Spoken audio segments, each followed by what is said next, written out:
Welcome to the Feeding Our Young podcast. Have you ever heard the phrase, nurses eat their young? Feeding Our Young is more than a podcast. It's a movement. It's a desire to see new nurses of all ages be supported and uplifted by their peers. And it starts with me. It starts with you. So join host Eric Miller, registered nurse of nearly 20 years and adjunct clinical instructor, and today's honored guest, me, Amanda Shafer, and be ready to have your life uplifted so you can in turn uplift others.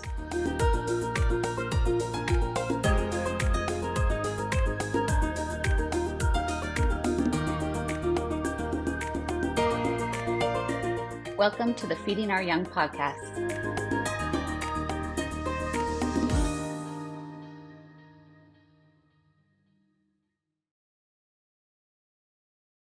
Welcome to this episode of the Feeding Our Young podcast. This is actually kind of an interesting episode, so my apologies in advance to anyone out there. I'm going to actually speak a little bit longer at the front end because there's some things I want to clear up. This is the first recording I've done in literally 20 days. The last honored guests that I was able to record, I had 3 of them in one day, and it was on the anniversary of my son's accident.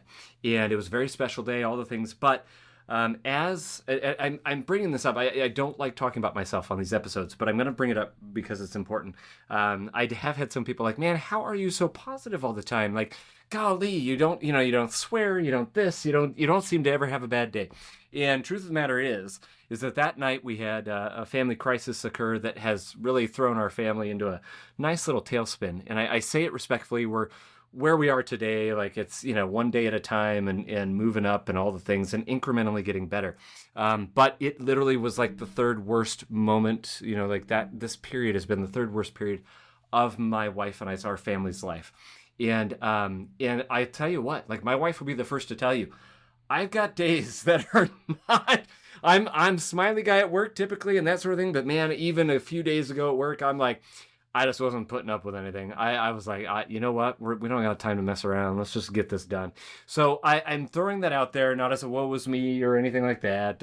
It's just a, hey, you know what? We all have it. We're all navigating this thing that we call life. And so all that to say, I am now sitting with someone who I just absolutely adore. Now, I have to warn you, she's very mild-mannered, very soft-spoken. It's going to be a lot of work to get information out of her, so just bear with us. Also, if you have not clearly picked up by now, I speak fluent sarcasm. And so with that, I will not waste any more of your time, and I'll introduce the amazing Amanda Shafer. Amanda, how are you this morning? Hi, I'm doing awesome. I love it. I love it. I love it. Today, I happen to be wearing a Friday the 13th shirt. I actually don't really care for the Friday the 13th series. I was more of a Freddy Krueger guy myself growing up. But today, in our studio, as we are recording, it is Friday, September 13th, 2024. Ran a lovely half marathon today. Surprise, surprise, number 155. And I understand you have your own favorite shirt, Amanda. I do, and I'm still disappointed I didn't put it on today. But it says that my favorite essential oil is chloroform. So, ladies and it's gentlemen, very peaceful. That's all you need to know about Amanda. You right here, you know what you're in store for this episode. This is going to be a highly entertaining episode. While we're on the theme of just rabbit trailing, there's also, we do call ourselves the most unprofessional professional podcast. And I'm going to call out right now, you may or may not hear it. It might end up getting deleted just from background noise reduction. But Amanda warned me. We've got a timer. We are under a timer. How much longer do we have? We had 11 minutes when we first started talking a while ago. Like probably just under 5. Under 5 minutes. This timer's going to go off. What in the heck is this timer about? We're just going to have a 5-minute episode? You don't want to talk? What's going on? I thought we would just try to, do it short and sweet. All right. So, what's your name? What do you do? Did you graduate? What do you love nursing about? Go! Just kidding. All right. Anyway. Wait. I don't think I could talk fast, but I'm not sure about that fast. No, see, started sourdough last night, and this morning was its baking time. So I got a great sourdough starter from our Miss Lindsay Gibson, one of our A&Ms at work. Lindsay Gibson, that name sounds familiar. So, listeners, you will have by now, hopefully, likely, already heard Lindsay Gibson's episode. And I was telling Amanda when she told me this, I said, we've got a full-on, this is like a full circle thing, because Harley Miller, my cousin Harley Miller, previous honored guest, when she was recording in Lindsay's house. And I did not know, my blonde brain didn't put two and two together. She just said Lindsay. I thought, oh, this is a roommate or something. I didn't realize it was Lindsay Gibson, co-worker of hers and less directly of mine. And so then we did Lindsay's episode. And while Harley was recording, though, she was pounding. There was pounding in the background. I'm like, what the heck is going on? And she explained that Lindsay was pounding sourdough. So now you fast forward, I don't know, a month and a half, 2 months later, and here's Amanda with a timer about to go off from a sourdough starter from all of this. It's just... I think we could make it a theme, Eric. We could get whoever you interview from work, we're going to get them sourdough to go on during the episode. I love it. Okay, so anyone that agrees to do this, we're going to be like, hey, so first of all, you need to talk to Amanda. You need to get the starter from Amanda or from Lindsay.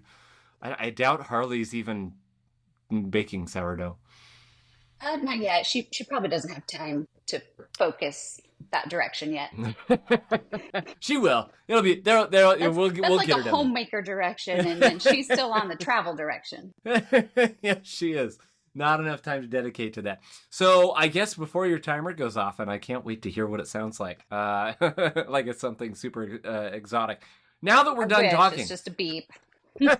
After 6 minutes, almost 6 minutes of talking, would you like to introduce yourself to the loyal audience? Who are you, and what nursing schools did you attend, and when did you graduate?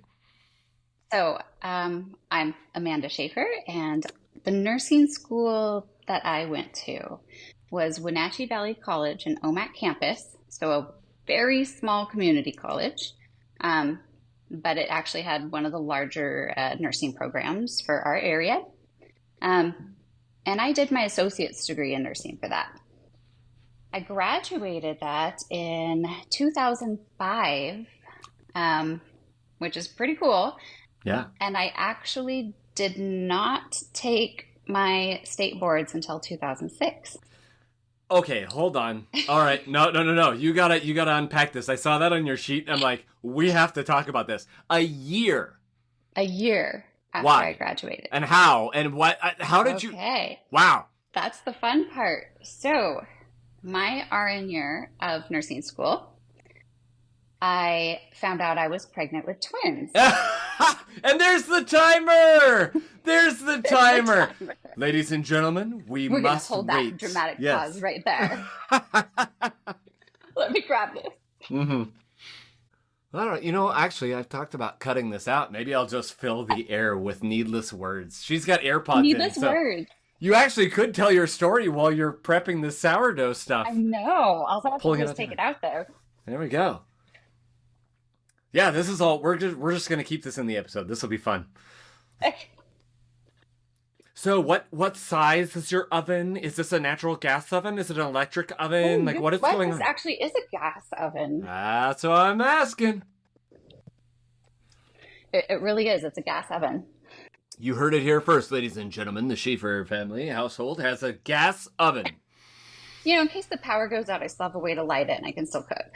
I love it. I forgot to shut off the timer, though. Oh, this is just going to be... Oh, my goodness. You all know what you're in for now. This is it. There's no turning back. They're not going to turn away. They want to hear what's going on. We don't know what's going to happen. All right, so a year between, because often nursing students are like, well, should I, you know what I mean? Should I schedule it right away? Should I give myself a few months? And everybody does it a little bit different. Yeah. I've never heard anyone say 1 year. So unpack that for us. Yes. In my RN year, I found out I was pregnant with twins. And I actually delivered them on my spring break and went back to school the following week. Stop. I did. Yes, I did. It was a very interesting year. We'll just say that for a very, for our school, and I'm pretty sure it's like that maybe with most, but besides all your classes that you're attending, but you have all your clinicals and you have all your labs and everything else that you have to do. I thought, hey, let's entertain this twin pregnancy then too. And it's still during the time where they're like, oh, you're going to have all these appointments and you might have to go on bed rest. And I go, can bed rest be from my clinical labs and my clinic? I think I'll still go to those. There you go. I'm in the right area. Does that qualify? Okay, good. We're great. Absolutely. Oh. So yes, I did. I delivered them on spring break. I went back to school the following week because I only had 3 months left for graduation, and finished my 3 months with newborn twins. Wow. And graduated. And then I decided I needed to take some time off. Yeah. Just maybe do some raising of, children. Raising of little double troubles. Oh my goodness. So, I mean, and at the risk of upsetting anybody out there, but you have got no excuse. I don't know. I can't. We've had some honored guests on here. We had one that was pregnant all the way through, same thing, delivered. Yeah. Twins. We have some, oh my goodness. Was you that can do planned? it. Absolutely not. It was not a planned thing. Yeah. And never mind the no excuses. This is, if anything, please let this be encouraging to you. Just go, okay, guess what? I don't have twins. I'm not pregnant with twins. I'm not delivering twins on spring break. Ergo, whatever I'm facing, I can do this. Right? Like, holy cow. Absolutely. And at the same time, I had a 3-year-old at home. So, it was a busy life. Oh, man. For nursing. I think having a 3-year-old at home, though, is like what drove me to, I'm going to complete this. I'm going to get this done. And then I'll take some time off. And then I'll take some time off. Oh, so then just very briefly, because obviously this episode's not all about that, but a year of raising 3 children, 3 and under, and then you go back to take the boards. What was that like, and how did you prep? How did I prep? I'm not going to recommend how I prep to anybody. I went and got one of the kind of like NCLEX prep books that has all the questions in it, and told myself, I'm gonna review this. I scheduled my test. I never opened that book. It still had the wrapping on it. I ended up giving that to somebody else. I told okay, I'm really bad at procrastinating sometimes, but I told myself I would just, if I didn't know the information, well, I could take the test again, but maybe I just wasn't cut out for it. So that's what I told myself going into my RN boards. I mean, felt like you fail it anyways when you walk out of there. You just don't know. Yeah. But no, I really did not prep. Again, it's not often honored guests make me speechless, and where do we go from here? Like, that's, holy cow. Like I said, I don't recommend that to anybody. Lots of people are study type, but I found the more I studied something like before testing, the more anxious I had felt. Okay. So that's why I just went with what worked for me. I just felt I just couldn't do that and feel more anxious going in. Yeah, fair. Very fair. Wow. We're going to, so the patented Amanda Shafer method of preparing for the NCLEX Osmosis. Is... Lay the book on you. No, it's step 1, get pregnant with twins. Step 2, have twins. Step 3, take a year off raising twins and a 3-year-old. Step 4, buy a book. Step 5, don't open the book. Step 6, go take the test. And you're a nurse. Congratulations. All right. Yeah, okay. Yeah, that was great. This is the most amazing. I can't. Now forget it. I'm not a host anymore. I'm just a listener. Okay, so Amanda, you take over. Tell us the rest of your life story. Oh, no, right. we don't have time for therapy. That. All right, so you said that that community college was in Omak, so I'm going to go on a wild limb here and say that that's where you're from, and if so, what do you love about your hometown? Oh gosh, yeah. So I'm from Omak. It's actually 2 towns right next to each other. They basically combine like Spokane Valley, just a much smaller version. So It's Omak and Okanagan.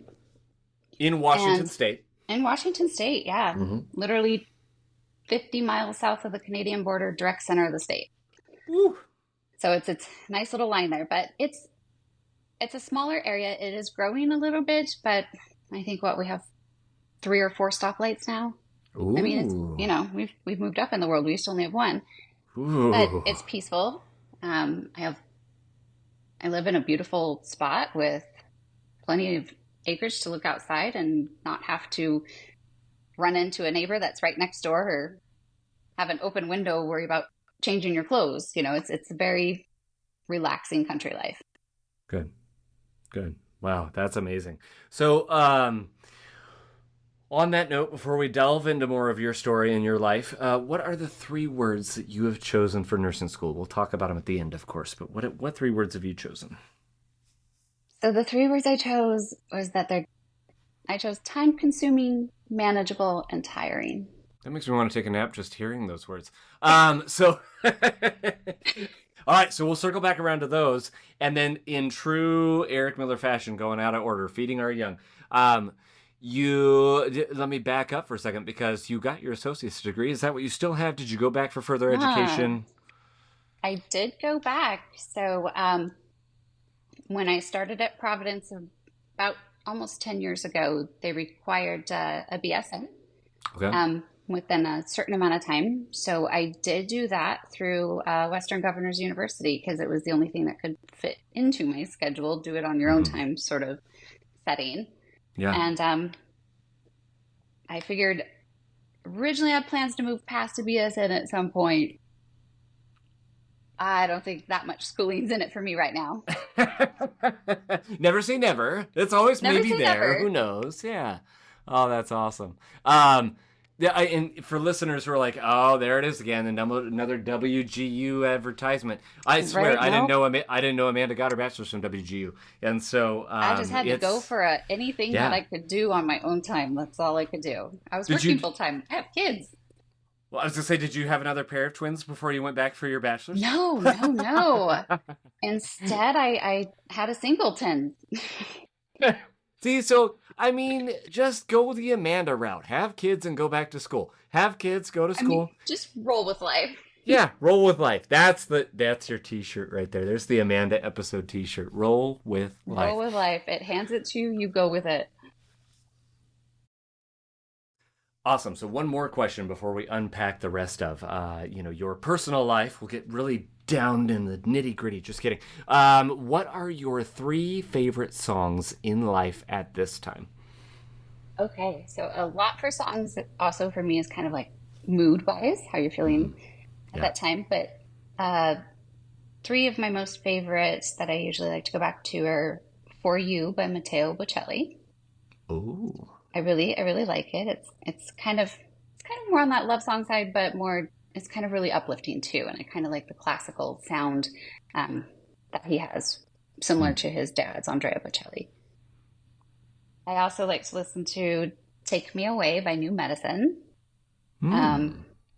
It's kind of like it's one of those where I go to when I just need that break, and it kind of talks about those breaks of you need a break from your brain, you need a break from everything that's bothering you. So those are my top ones. And then actually kind of my new favorite is the "I'm Not Okay" by Jelly Roll. It's just, one of those mood songs, but at the same time, it gives you so much feelings.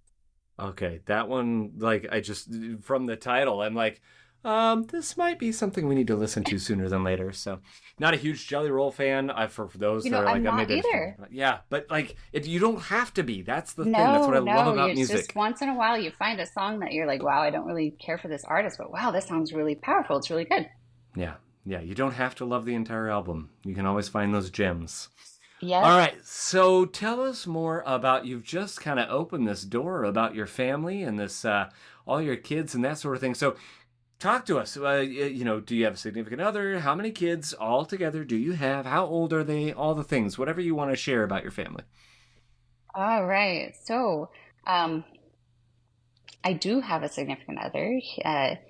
He has been my partner for 14 years. Wow. Yeah, he's a retired family practice provider.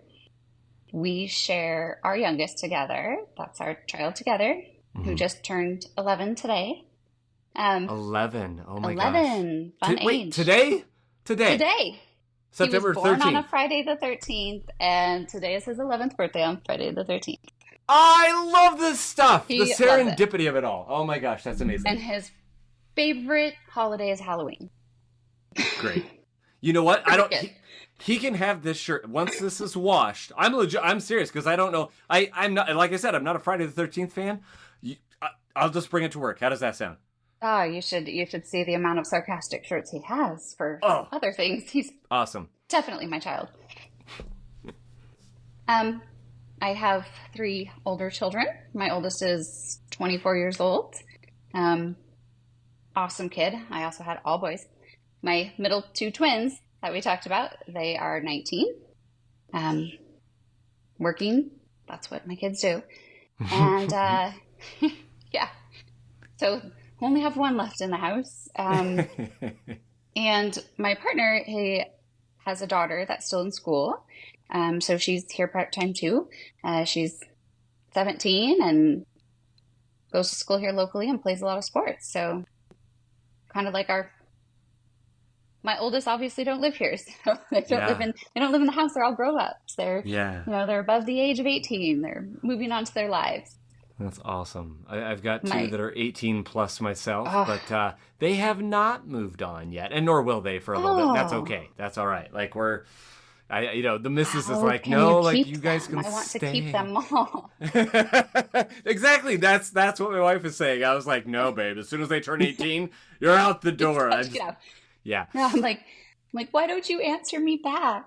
I didn't see your text, Mom. But no. Don't have to tell you where I am all the time, Mom. I know, but I have to make sure you're okay. So then, as I understand it, there's some very amazing uniqueness that we share with, some of our kids. What do you want to share about that? Yeah. So I have 2 children that have autism, and a lot of people think, oh, it's your 2 twins. No, actually, one of my twins, even though, yes, they are identical, only one of them was diagnosed that way. And then my youngest, my one whose birthday is today, he has autism also. And amazingly, it's like there's some things that are similar, but autism is such a huge spectrum that you can have what I like to call different levels, even though there's not really levels, there's different variants of it. And I probably wouldn't have recognized it as early with my second if I didn't already have a child who had autism. Interesting. My first one is very well adjusted. He does have, some social, trying to think of the right word for that, differences. So some things might seem a little socially awkward with him when he talks to people, but otherwise he's extremely smart. And his saving grace was actually right before COVID time, where he switched from in school to online school. And we saw him go from barely paying attention to just soaring in his academics, because he could do it on his own, review the information, and not feel like he was pressured or like he had to answer people anytime they asked him a question. So he did really well that way. And my youngest, actually, for almost a year, we weren't even sure he would be able to have words. So we went through a big struggle that route, and I continue to help him grow in different ways that I can. But a lot of people look at autism as it's not a good thing, but I didn't see it as a bad thing. I found that it had opened my eyes to a whole new world. And things that you used to take for granted, you don't, even those smallest little things like saying words, picking out colors, stacking things, just those small little things that kids do that most people are like, oh, look, my child can do this, I can do that.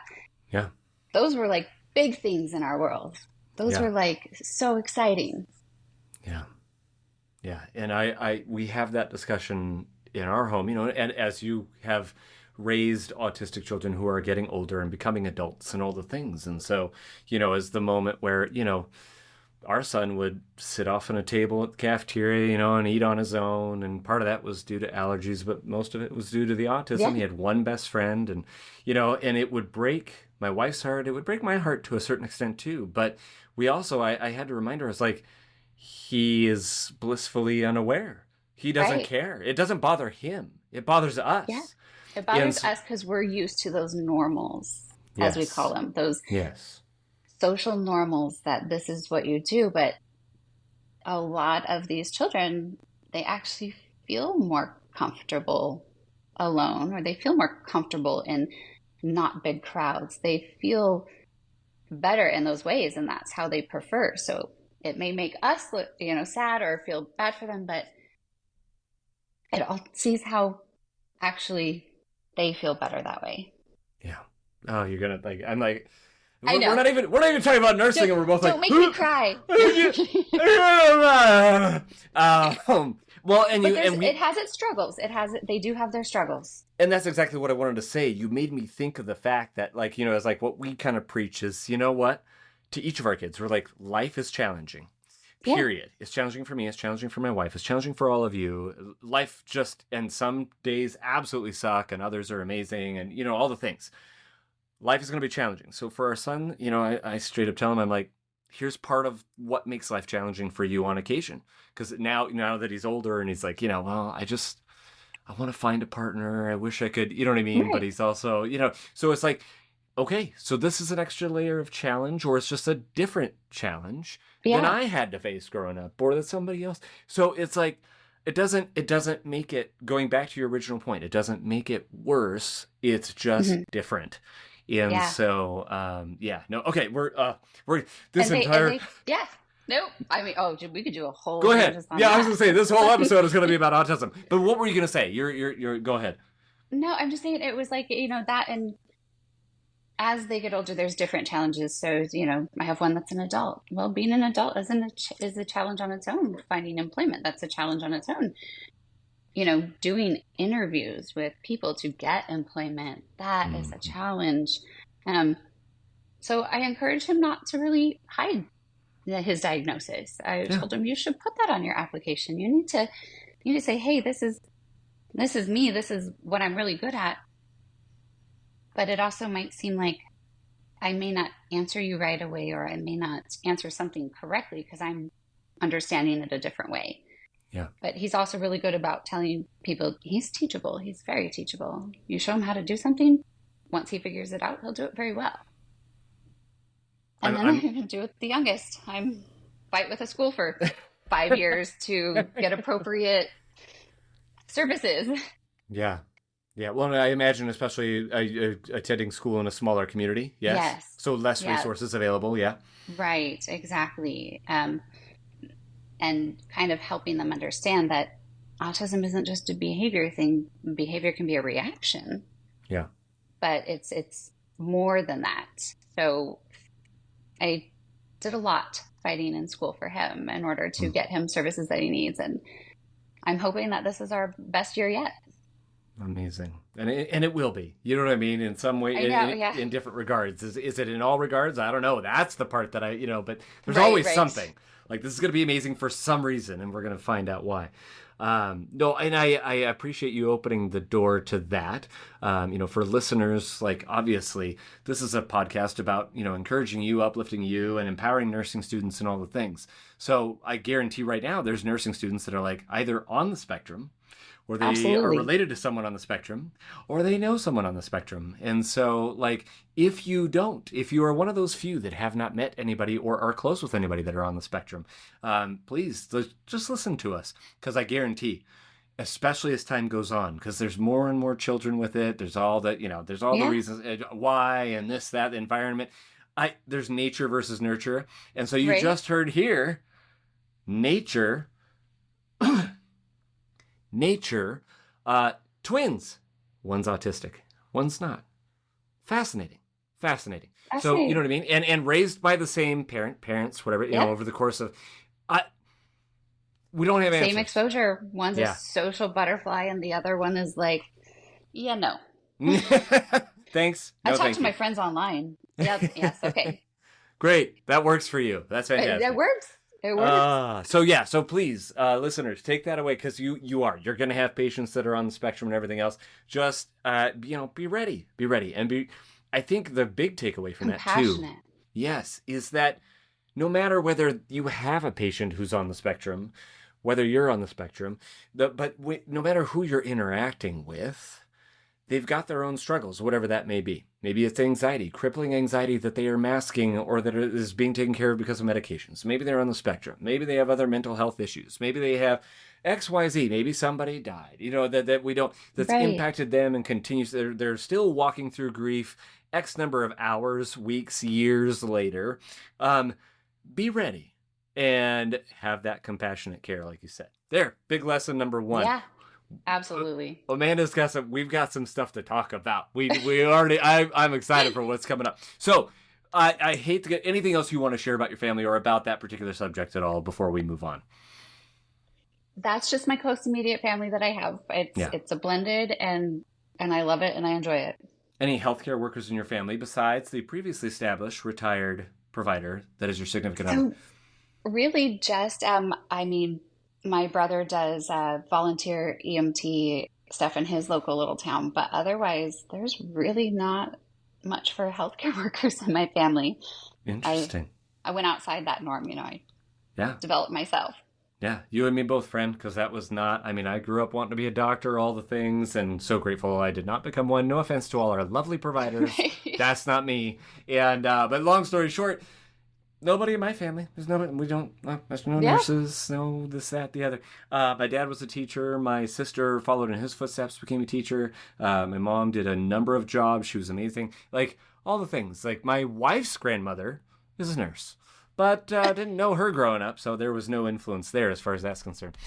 So more about you before we dive into nursing school and nursing type subjects. Any hobbies, any traveling that you do, anything that you like when your life is not consumed by raising your family and working, which you do so well.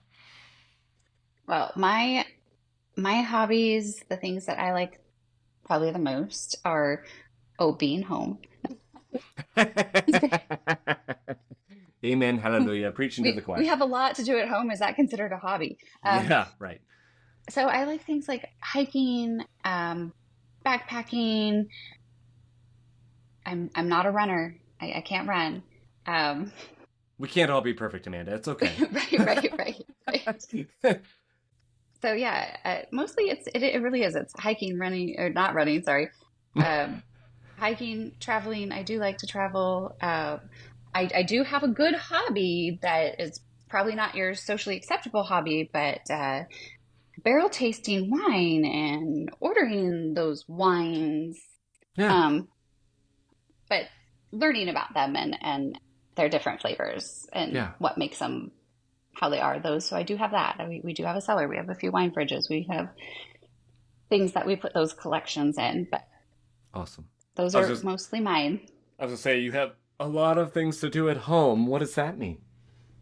Okay, but the wine is after all the chores are done. all the chores. Well, what are the things because I'm leading the witness, of course, because I know she was going to mention this. But yes, why do you have a lot of things to do at home?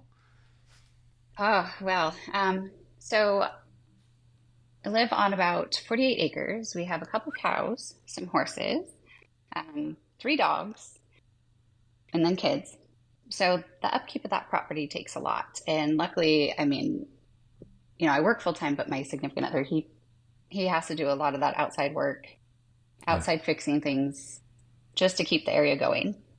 I also hunt and I work in my garden. Wow.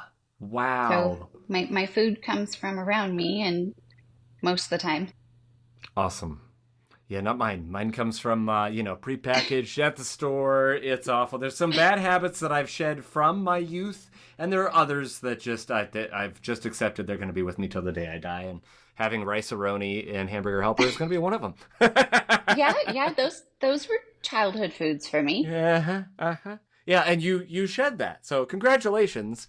We might need your 7-step plan that doesn't include having twins on how to eat healthier. But awesome. No, I appreciate you sharing more about yourself. So no healthcare workers in your family. So then how did you become a nurse?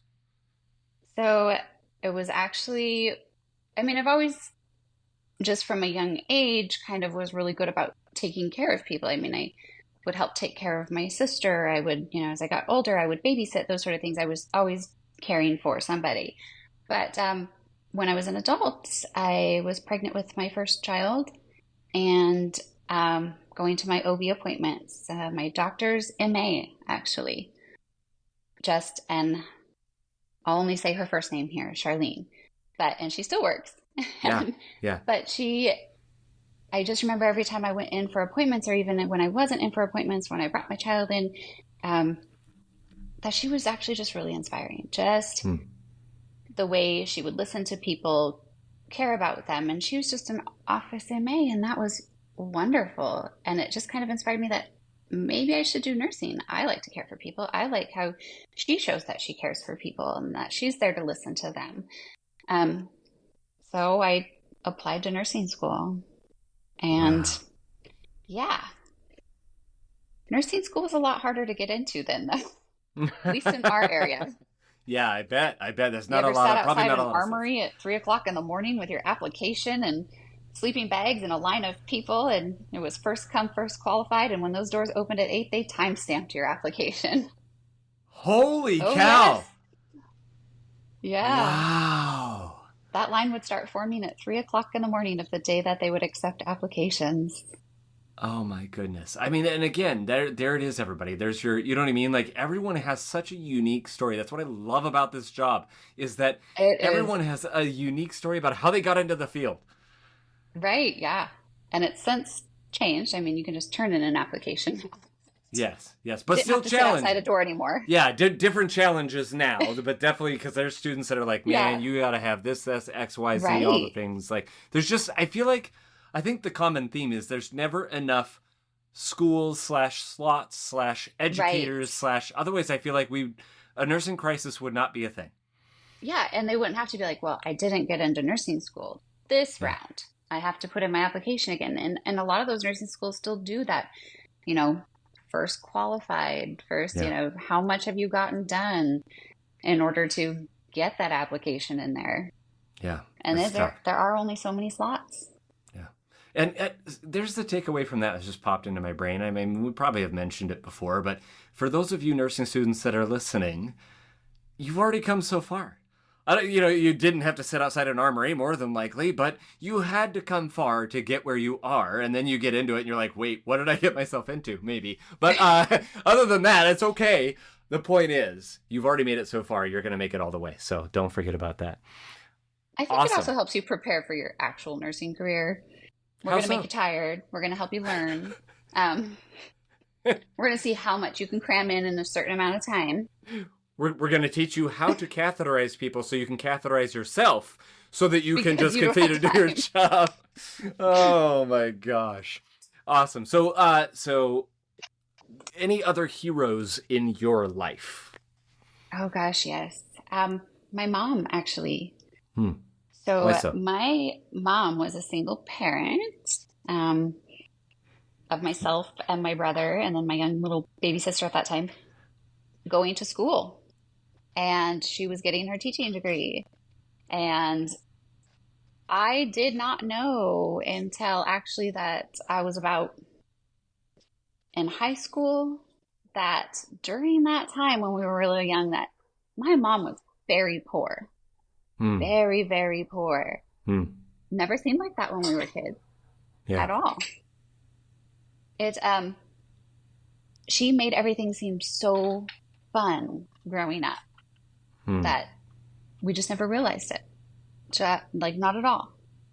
Wow. My mom did remarry when I was in about grade school I call him my dad. He's actually my stepdad, and we became a blended family. But just how much she had to go through in order to further herself, care for her kids, and make it seem like such a great experience for us was just inspired me. She can still inspire me. She's an awesome grandma.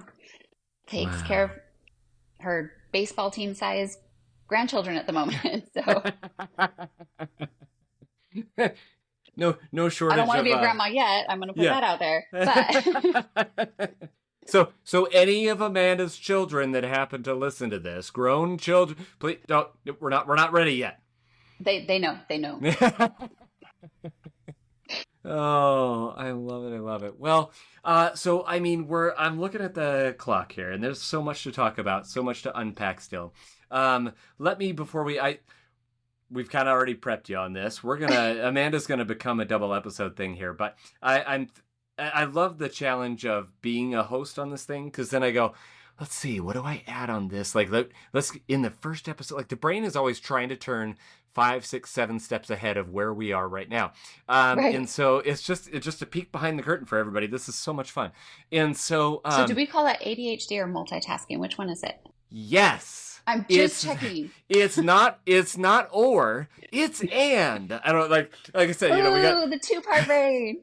I mean, my wife and I, we talk about that often because, mental health, we made no bones about it. It's a thing in our family, expressed itself in different ways. Yeah. We got one that's on the ADHD, has ADHD and all the things. And even my autistic son, well, you had to get it from somewhere. I'm not diagnosed with anything, but you know what?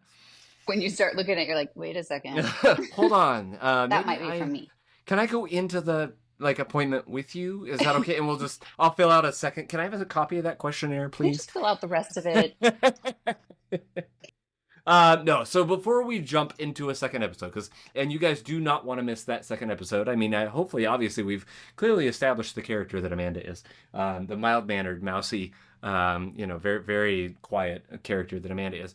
But also, you don't want to miss it because other things we're going to cover, of course, is not necessarily her full nursing school journey. We'll talk about nursing school. We'll talk about her nursing career. We'll talk about some subjects that we are both very passionate about. And so I'm very excited to jump into that. So there's the tease for that business. But before we do that, anything else about you just on a personal level, about Amanda the person, about what makes you who you are and why you tick the way you do? Didn't we just talk about that whole mental health thing? Oh, yeah, that's right. Oh. No, did we? I don't remember. That's probably what makes me tick. So I'm definitely one of those really sarcastic people, but it's also a fault too. Sometimes people don't know if I'm joking or not because I can give you that pretty serious face when I'm doing it. Mm-hmm. But I think that's part of the thing. I love to keep that humor. I like to keep that humor at work.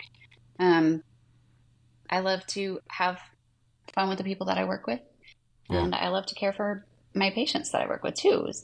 Knowing when to use humor to help them and when to make it pretty serious for them. So those are my biggest things. So besides my family and my work, that's what a lot makes me tick. And probably some of our diagnoses too. Undiagnosed diagnoses, yes. Right? Absolutely. I'm going to go in for that too. Next appointment, sign me up. Very quickly, that's one of the things that I miss about you because Amanda, unlike some of us who got a little weird and jumped to day shift, even 17 years into their career, is still currently a night shift nurse. So I guess we'll close on that note. Any advice for nursing students? How long have you been on night shifts? What is your advice for nursing students and for nurses that have to or get to work nights? Well, let's see. I've been a nurse for, I think, 18 years. Oh. I've been on nights only since I've worked for Providence, which is just about 10 years. Okay. I like that team on nights. Mm-hmm. It's a really good flowing team. We're always there for each other, it feels like, and there's not a lot of excess going on around us at that time, and my advice for people going to nursing school is you really can do it. I mean, you can get through it. You pace yourself, you give yourself your own timeouts, and kind of just fight your way through, I guess is the best thing I could do. Some things are going to be easy and some things are going to be difficult, and don't shy away from those difficulties. Just push through. Yeah. And I think that I guess this wraps the episode up really well because we talked about that in the context of our children and being on the autism spectrum and that sort of thing. Life is going to be challenging, and guess what? Your nursing career is going to be challenging. And so you have, fortunately, usually, the ability, at least later in your career, if not early on, the ability to decide what challenges you're willing to accept. And that's one of them. You know what I mean? Maybe it's okay. So the trade-off on night shift, physically it is demanding.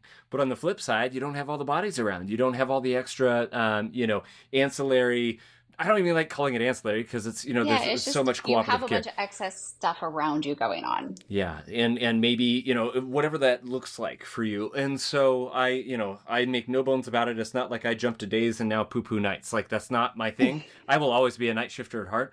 I thought it would be my career, and turns out that I'm loving days. It's just, but then the downside is you get to know people after years and years and years of working nights, and you're like, hi, good to see you. Have a good shift. I'm going to bed now. Whatever. You know what I mean? That's so stupid.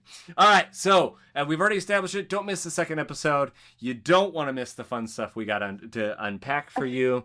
And Amanda, we'll catch you on the flip side. Awesome. Can't wait.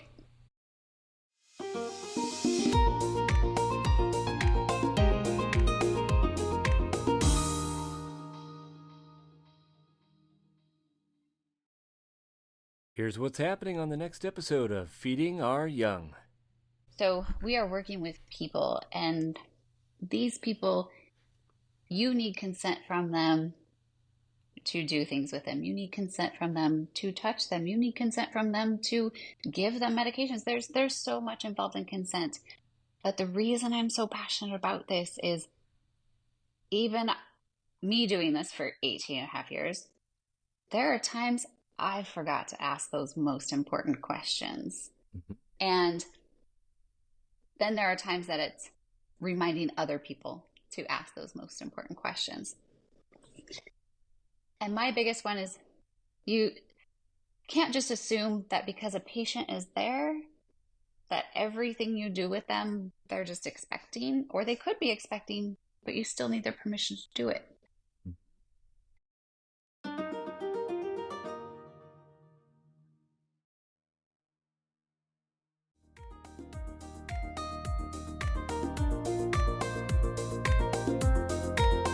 Did you like today's episode of Feeding Our Young? Let today's honored guest know by emailing us at thanks@feedingouryoung.org. Also, if you are a nursing student, nurse, or a nursing instructor and would like to be featured on a future episode, please email us a few details about yourself at the very special email address mystory@feedingouryoung.org. If you have a question you would like addressed in a future Q&A episode, please send it to q@feedingouryoung.org. For all other inquiries, please email us at info@feedingouryoung.org or text us at area code 509-ALL-THEM, 509-255-8436. We're so excited to have you return to hear our next honored guest. Be sure to follow us on TikTok, Facebook, Instagram, and YouTube at Feeding Our Young LLC. Again, that's username Feeding Our Young LLC. Until next time, be encouraged and go find someone to encourage today.